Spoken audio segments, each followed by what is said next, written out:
evening. You're watching the news from the Sultanate of Oman television. First, the headlines.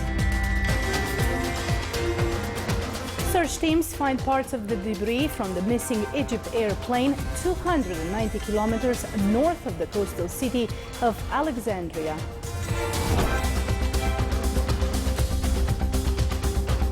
United Nations envoy to Yemen urges Houthis and their allies to provide assurances necessary to resume Yemeni peace consultations in Kuwait.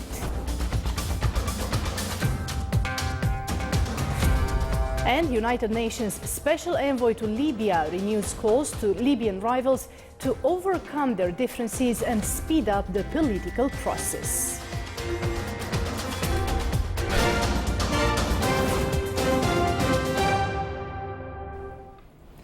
Those were the headlines. Now for the news in detail. His Majesty Sultan Qaboos has sent a cable of condolences to His Excellency President Abdel Fattah al-Sisi of Egypt on the victims of the Egyptian passenger plane that crashed over the Mediterranean Sea. The Egyptian Armed Forces said in a statement today that it had found parts of the debris, including seats and luggage from the missing Egypt airplane 290 kilometers north of the coastal city of Alexandria. To work to calm the sea and recover the wreckage is still underway.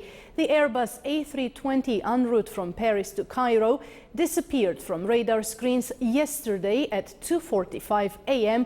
Cairo time, with 66 people aboard, including 30 Egyptians and 15 French.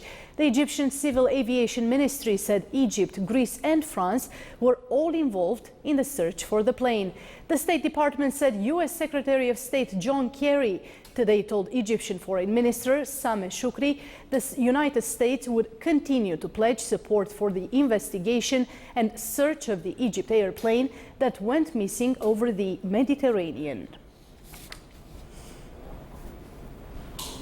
United Nations envoy to Yemen Ismail Wel Sheikh Ahmed urged the Houthi delegation and their allies to the General Conference to provide assurances necessary to resume Yemeni peace consultations in Kuwait.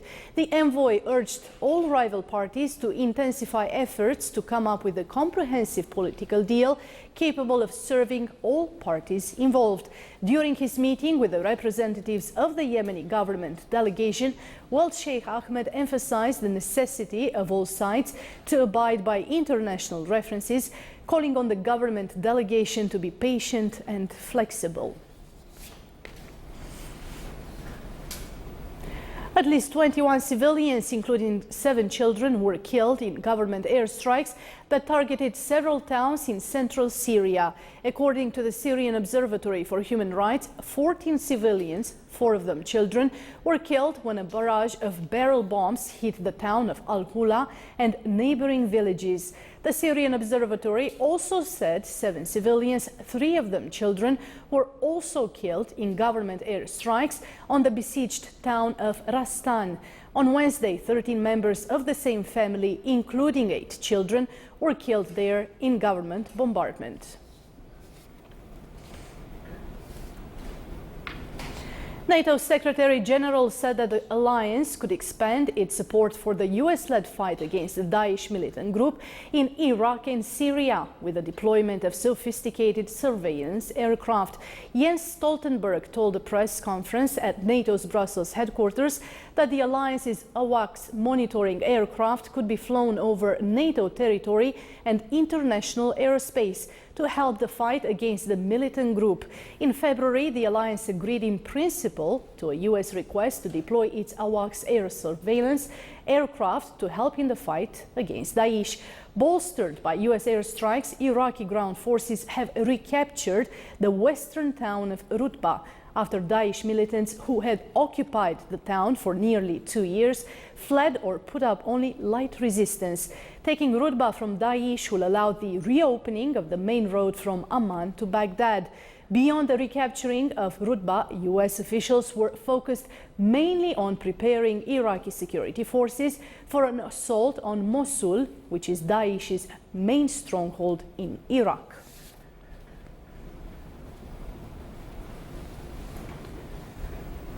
United Nations Special Envoy to Libya, Martin Kobler, visited the newly formed Libyan High State Council in Tripoli and met members of the State Council. Kobler discussed with the State Council the path of the political agreement and the commitment of all parties to the agreement.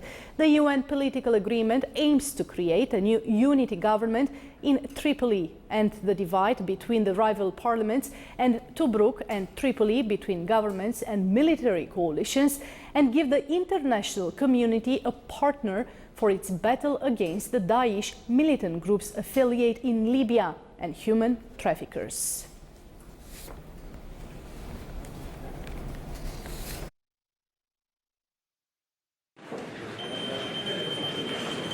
I'm coming from Vienna right now, where this was the absolute consensus of everybody who was sitting around the table. And the Libyan political agreement needs strong institutions, needs 3 strong institutions. This is the Presidency Council, the House of Representatives, and the State Council. German Foreign Minister Frank-Walter Steinmeier said today that talks between NATO and Russia should be intensified. NATO Secretary General Jens Stoltenberg said earlier that the alliance has reached broad agreement to seek another meeting with Russia before NATO leaders meet in Warsaw this July. He said the alliance's foreign ministers agreed on a dual-pack approach toward Moscow to keep reinforcing NATO defenses against what they see as a mounting Russian threat, but also to pursue dialogue with Kremlin. The NATO-Russia Council, created in 2002, when relations between the former Cold War foes were much better, met for the first time in nearly 2 years last month. That meeting failed to bridge differences between Russia and the US-led alliance that have led to a sharp downturn in relations since Russia annexed Crimea from Ukraine in 2014. Still to come in our news bulletin. Due to the ongoing war in Syria, the production of damask rose has dropped dramatically.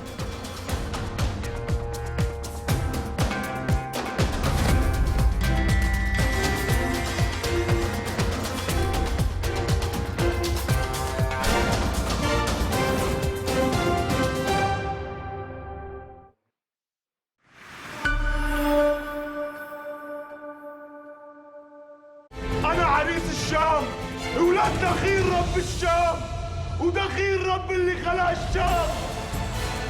ولقيتني سرقانوه لأنه ما رضي يفتح تمه بحرب. تعرف ليش؟ لأنك ابن البلد.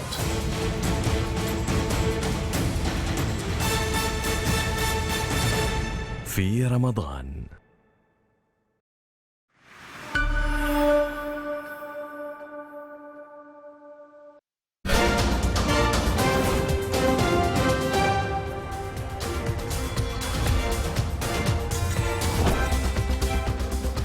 Welcome back to the news from the Sultanate of Oman television.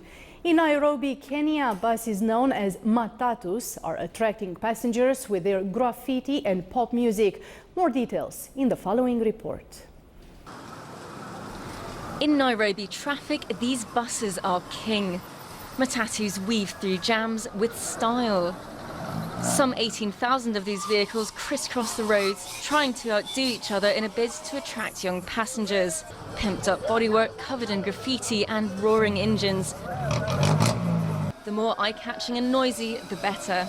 Graffiti is more appealing to the eyes, and beauty is what attracts someone, yeah? So with a matatu like this, you expect something like free Wi-Fi, music.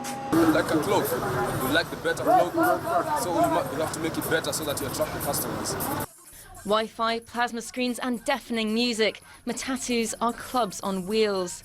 For 150 shillings or $1.50, Nairobi residents can get the ride of their lives in the Kenyan capital.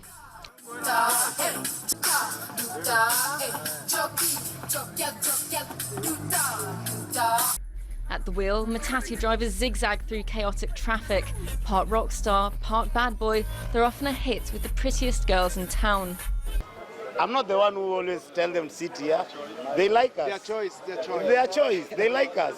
Before hitting the roads, matatus need several weeks of work.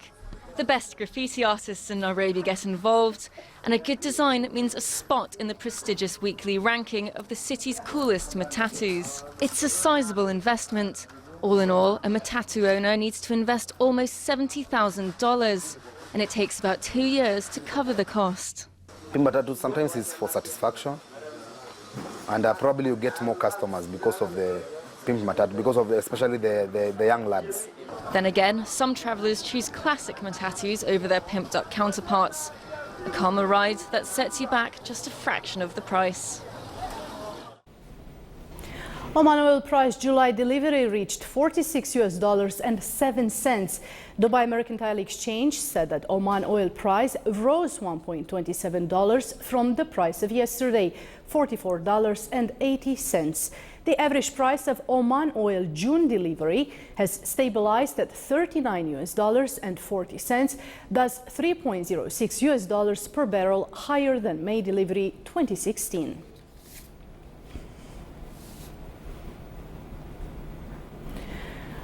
Under the theme Together Make Their Lives Better, Al Wafa Center for Qualifying Disabled Children in the Wilaya of Taka celebrated the conclusion of the Family Guidance Program and the conclusion of the qualifying year 2015-2016. The conclusion ceremony witnessed wide participation from various official institutions, parents and employees of the center. The center provided a number of services distributed in various departments, namely male and female special education departments, physiotherapy, occupational therapy, pronunciation and conversational departments, in addition to the departments of autism and learning resources.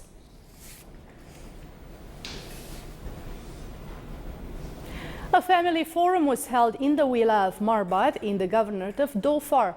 It came within the keenness of Omani Women Association to highlight youth talents as well as to preserve the Omani heritage, in addition to focus on the women's role in the community. It included a number of sections for government bodies, women products, children activities and youth creations.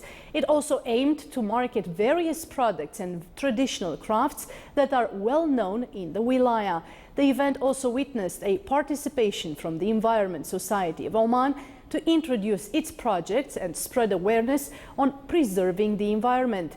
During the upcoming period, the program of the forum will witness a number of seminars, lectures and poetic evenings.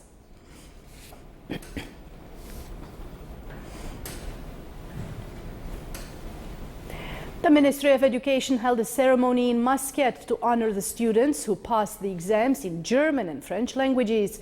It came within the keenness of the ministry to add various languages in the school curricula in the Sultanate in order to develop the skills and capabilities of the students as well as allow them to keep up with the latest updates. It is worth mentioning that the German language was applied as an experiment during 2012-2013 in 5 schools around the governorates of Muscat and South Batina, so as to qualify and train cadres to teach the language. Back in 2013-2014, French language was also added as a selectable subject for students in the 11th and 12th grades. It's one of the longest cultivated flowers in history, known for its therapeutic properties and a staple of perfume makers everywhere. But in the Syrian capital that gave the bloom its name and in its surrounding fields, the damask rose is withering. Here is the report. In this village, 60 kilometers north of Damascus, farmers are harvesting a staple of Syria's cultural heritage, the damask rose. This 30-petaled flower produces a heady scented oil renowned the world over. But the conflict ravaging the country since 2011 has hit the industry hard. The tradition of picking the crop has faded as entire families fled the fighting between regime and rebel groups, cutting land that can be cultivated by half. Production in most crops has dropped from 4 tons to 2 tons because the flowers need continuous care and maintenance. and we couldn't tend to them since we were not able to reach certain fields during the war. Thanks to its rich and smooth scent, the damask rose is widely used to produce essential oils and cosmetics. And rose water is used across the Middle East as a refreshing drink, to flavor Oriental sweets, to scent mosques, and even to bestow luck at weddings. The distillation and production of rose water has been heavily influenced by the crisis and war affecting Syria. In recent years, I would produce 10 tons of rose water here. This year, I don't expect to produce more than 2 tons. In and around Damascus, the rose used to adorn gardens, balconies and roadsides, almost a national symbol for residents. But its presence and smell are now fading. Perfumeries in the old town have even had to outsource.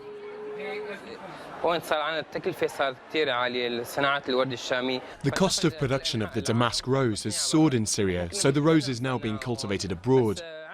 We wish we could produce it here, but it's a little complicated and the cost is too high. Exported to Europe since the time of the Crusades, the flower is also cultivated in countries including France, Morocco, Iran and Turkey. For both farmers and traders, its decline is a symbol of the agony of a people trapped by a conflict that has killed more than 270,000 people and forced millions more to flee their homes. This is the Sultanate of Oman television. Before we end tonight's bulletin, here are the main points once again. Search teams find parts of the debris from the missing Egypt airplane 290 kilometers north of the coastal city of Alexandria. United Nations envoy to Yemen urges Houthis and their allies to provide assurances necessary to resume Yemeni peace talks consultations in Kuwait.